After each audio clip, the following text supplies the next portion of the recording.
Hi everyone, welcome to our channel. So ముందుగా మన ఛానల్ని ఎవరైనా సబ్స్క్రైబ్ చేసుకోకపోతే వెంటనే సబ్స్క్రైబ్ చేసుకోండి. ఏపీలో రానున్న 30 రోజుల్లో ఇంకా 30 రోజులు మాత్రమే ఉంది ఎలక్షన్కి. ఈ తరుణంలో రాజకీయాలు చాలా వేడెక్కాయి. సో ఈ తరుణంలో మనము పలమనేరు నియోజకవర్గం గురించి మాట్లాడుకుందాం. పలమనేరు నియోజకవర్గంలో ఈసారి ఏ జెండా ఎగరబోతుంది అనేది మనం చర్చించుకుందాం. సో పలమనేరు నియోజకవర్గం అనేది చిత్తూరు పార్లమెంటు పరిధిలోకి వస్తుంది. ఈ నియోజకవర్గంలో మొత్తంగా 2,55,000 ఓట్లు ఈ నియోజకవర్గం ఓటర్లు కలిగి ఉన్నారు. సో మొత్తంగా 5 మండలాలు ఈ నియోజకవర్గం పరిధిలోకి వస్తాయి. సో పలమనేరు, గంగవరం, బైరెడ్డిపల్లె, పెద్ద పంజాని, అదేవిధంగా వీకోట. సో ఈ 5 మండలాలు ఈ నియోజకవర్గం పరిధిలోకి రావడం జరుగుతుంది. ఇక్కడ నుండి సిట్టింగ్ ఎమ్మెల్యే ఎన్ వెంకటగౌడ గారు వైఎస్ఆర్సీపీ నుంచి పోటీ చేస్తున్నారు. అదేవిధంగా టీడీపీ నుంచి అమర్నాథ్ రెడ్డి గారు పోటీ చేస్తున్నారు. సో ఇక్కడ అమర్నాథ్ రెడ్డి గారికి బలం ఉందా, అదేవిధంగా వెంకటగౌడ గారికి బలం ఉందా అనేది తెలుసుకుందాం. ముఖ్యంగా అమర్నాథ్ రెడ్డి గారి విషయానికి వస్తే అమర్నాథ్ రెడ్డి గారు చిత్తూరు జిల్లాలోనే టీడీపీలో చాలా సీనియర్ నాయకుడు ఈయన.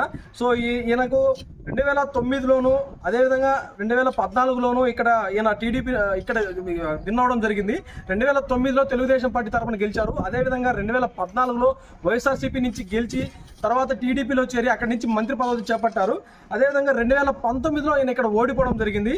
సో ముఖ్యంగా ఈ పలమనేరు నియోజకవర్గంలో ఈయనకున్న బలం ఏంటంటే క్యాడర్ అయితే చాలా వరకు ఇంప్రూవ్ అయ్యింది 2019 ఓటమి తర్వాత. సో అదేవిధంగా ఇక్కడ విషయానికి వస్తే టీడీపీ మేనిఫెస్టో ప్రకటించిన సూపర్ 6 కూడా చాలా వరకు అమర్నాథ్ రెడ్డి గారు తీసుకెళ్తున్నారు ప్రజల్లోకి. అంతేకాకుండా నియోజకవర్గంలో భారీ చేరికలు అనేది జరుగుతున్నాయి. వైఎస్ఆర్సీపీ నుంచి వెంకటగౌడ మీద అసంతృప్తితో చాలా మంది వైఎస్ఆర్సీపీ నుంచి టీడీపీలో చేరడం అనేది ఈయనకు కొద్దిగా చాలా వరకు కలిసి వచ్చే అవకాశంగా చెప్పవచ్చు.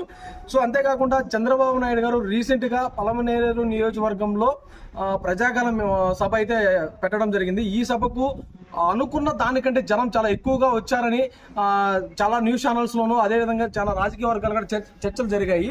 సో ఇది కూడా ఈయన కొద్దిగా ఉపయోగపడే అవకాశంగా ఉంది. సో అంతేకాకుండా ఇక్కడ నుండి వైఎస్ఆర్సీపీ నుంచి ఎన్ వెంకటగౌడ గారు పోటీ చేస్తున్నారు. ఈ వెంకటగౌడ గారికి అనుకూల విషయానికి వస్తే సో 2019లో ఇక్కడ నుండి భారీ మెజారిటీతో గెలవడం జరిగింది వైఎస్ఆర్సీపీ పార్టీ నుండి. అదేవిధంగా వైఎస్ఆర్సీపీ ప్రవేశపెట్టిన సంక్షేమ పథకాలు కూడా ఈయనకు ఈసారి వర్కౌట్ అయ్యే విధంగా ఉన్నాయి. అదేవిధంగా ఇక్కడ పెద్దిరెడ్డి రామచంద్రారెడ్డి గారు జిల్లాను శాసిస్తున్న సందర్భంలో సో వెంకటగౌడ గారికి కూడా చాలా సపోర్ట్గా ఉంటారు పెద్దిరెడ్డి రామచంద్రారెడ్డి గారు. సో అది కూడా కొద్దిగా వెంకటగౌడ గారికి ఉపయోగంగా ఉంది. అంతేకాకుండా ముఖ్యంగా విషయానికి వస్తే వైఎస్ఆర్సీపీ ఇంకా మేనిఫెస్టో అనేది రిలీజ్ చేయలేదు. సో ఈ వైఎస్ఆర్సీపీ మేనిఫెస్టో రిలీజ్ చేస్తే కూడా ఈయనకు సో ఎటువంటి పథకాలు ఈసారి అవే పథకాలు కంటిన్యూ అవుతాయా, లేదంటే కొత్త పథకాలు ఏదన్నా వస్తాయా, చాలా వరకు రైతులు ఇక్కడ నుండి రైతు రుణమాఫీ అనేది ఎక్స్పెక్ట్ చేస్తున్నారు. ఆ రైతు రుణమాఫీ కానీ జగన్మోహన్ రెడ్డి గారి మేనిఫెస్టోలో ఉంటే మాత్రం ఈయనకి కొద్దిగా వర్కౌట్ అయ్యే విషయంగా చెప్పవచ్చు. అదేవిధంగా వైఎస్ జగన్మోహన్ రెడ్డి గారు రీసెంట్గా మేమంతా సిద్ధం అనే బస్సు యాత్ర అయితే చేపట్టడం జరిగింది.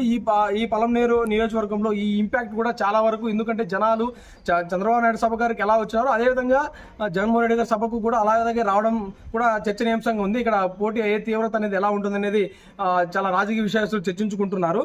సో ఇంకా వెంకటగౌడ గారికి అనుకూలం లేని విషయాలకు వస్తే ముఖ్యంగా ఈయనకు ప్రజల్లో చాలా వ్యతిరేకత అనేది క్రియేట్ అయింది.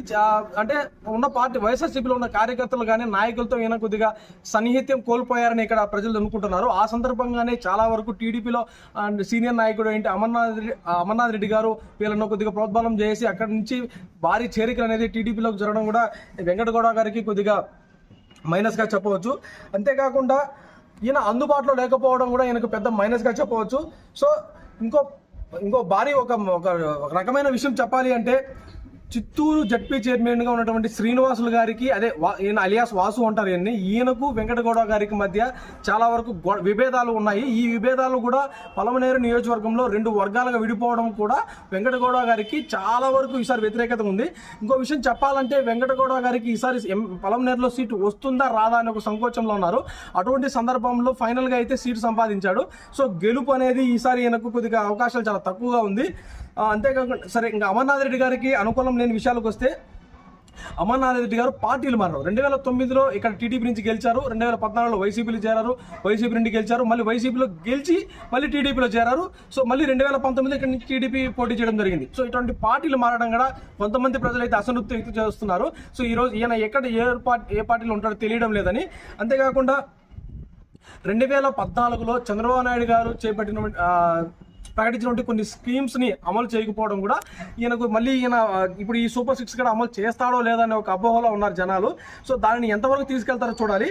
సో మొత్తంగా చూస్తే అమర్నాథ్ రెడ్డి గారికి వెంకటగౌడ గారికి వీళ్ళిద్దరి మధ్య రాజకీయ సమీకరణాలు కానీ అక్కడ ఉన్న ప్రజల సమీకరణాలు కానీ మొత్తం ఆలోచన తీసుకుంటే ఈసారి నుంచి ఇక్కడ మాత్రం అమర్నాథ్ రెడ్డి గారు గెలిచే అవకాశం అయితే చాలా ఎక్కువగా ఉంది. సో చాలా సర్వేలు కానీ చాలా నేషనల్ సర్వేస్ కానీ అదేవిధంగా స్టేట్ సర్వేస్ కూడా చాలా వరకు ఈసారి అమర్నాథ్ రెడ్డి గారికే మొగ్గు చూపుతున్నాయి. సో మొత్తంగా చూస్తే ఈసారి వెంకటగౌడ గారికి చాలా కష్టపడాల్సి వస్తుంది. ఇక్కడ నుంచి గెలుపు అవకాశం అంత సులువు అయితే కాదు. సో ఆయన కూడా శ్రీనివాసులు గారితో కొద్దిగా సఖ్యత భావం ఏర్పడుకొని సో ఇద్దరు కూడా పోటాపోటీగా వాసు గారు కానీ అటు వెంకటగౌడ గారు కానీ ఇద్దరు ప్రచారాలకు వెళ్తే కొద్ది వరకు టఫ్ ఫైట్ ఇచ్చే సిచ్యువేషన్ అయితే అమర్నాథ్ రెడ్డి గారికి ఇవ్వచ్చు. సో ఫైనల్గా చూస్తే మాత్రం ఇక్కడ అమర్నాథ్ రెడ్డి టీడీపీ గెలిచే అవకాశం ఉంది ఈ పలమనేరు నియోజకవర్గంలో. సో ఇటువంటి అప్డేట్స్ కోసం మన ఛానల్ని సబ్స్క్రైబ్ చేయండి, లైక్ చేయండి, షేర్ చేయండి. అదేవిధంగా మీ నియోజకవర్గంలో ఏ పార్టీ గెలుస్తుంది అనేది కామెంట్ రూపంలో తెలియజేయండి. సో నా అభిప్రాయాన్ని ఈ వీడియో ద్వారా మీకు తెలియజేస్తాను. అదేవిధంగా మీ అభిప్రాయం అంటే ఇక్కడ పలమనేరులో అమర్నాథ్ రెడ్డి గారు గెలుస్తారా లేదంటే వైఎస్ఆర్సీపీ నుంచి వెంకటగౌడ గారు గెలుస్తారా అనేది కామెంట్ రూపంలో తెలియజేయండి.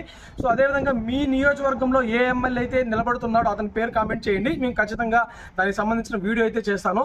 సో మరొకసారి మీ సపోర్ట్ అయితే నాకు చాలా ఇంపార్టెంట్ అండి. సో ఈ వీడియో చూస్తున్న ప్రతి ఒక్కరు అయితే నాకు ఖచ్చితంగా సబ్స్క్రైబ్ చేయండి, సపోర్ట్ చేయండి, లైక్ చేయండి, షేర్ చేయండి. Thank you so much.